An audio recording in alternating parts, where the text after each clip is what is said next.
Hey everyone, welcome to my channel. In this tutorial I'm going to demonstrate how to add a row to your table in Microsoft Word.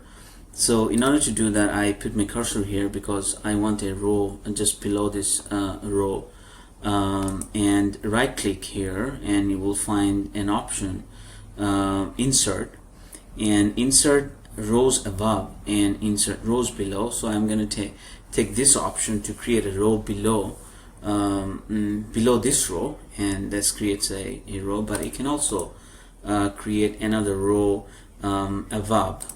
So it gives you this row. So for example, these are the grocery items, so you might say, okay, milk, like 4 gallons, you bought it from Walmart, for example, and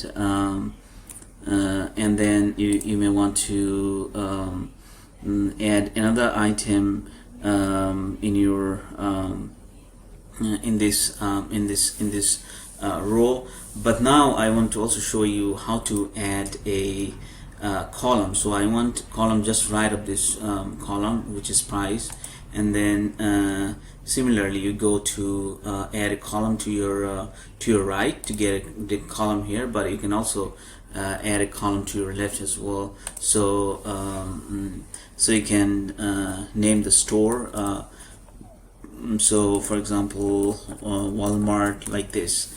So now you have known how to add a row and column to your table in Microsoft Word. Thanks for watching.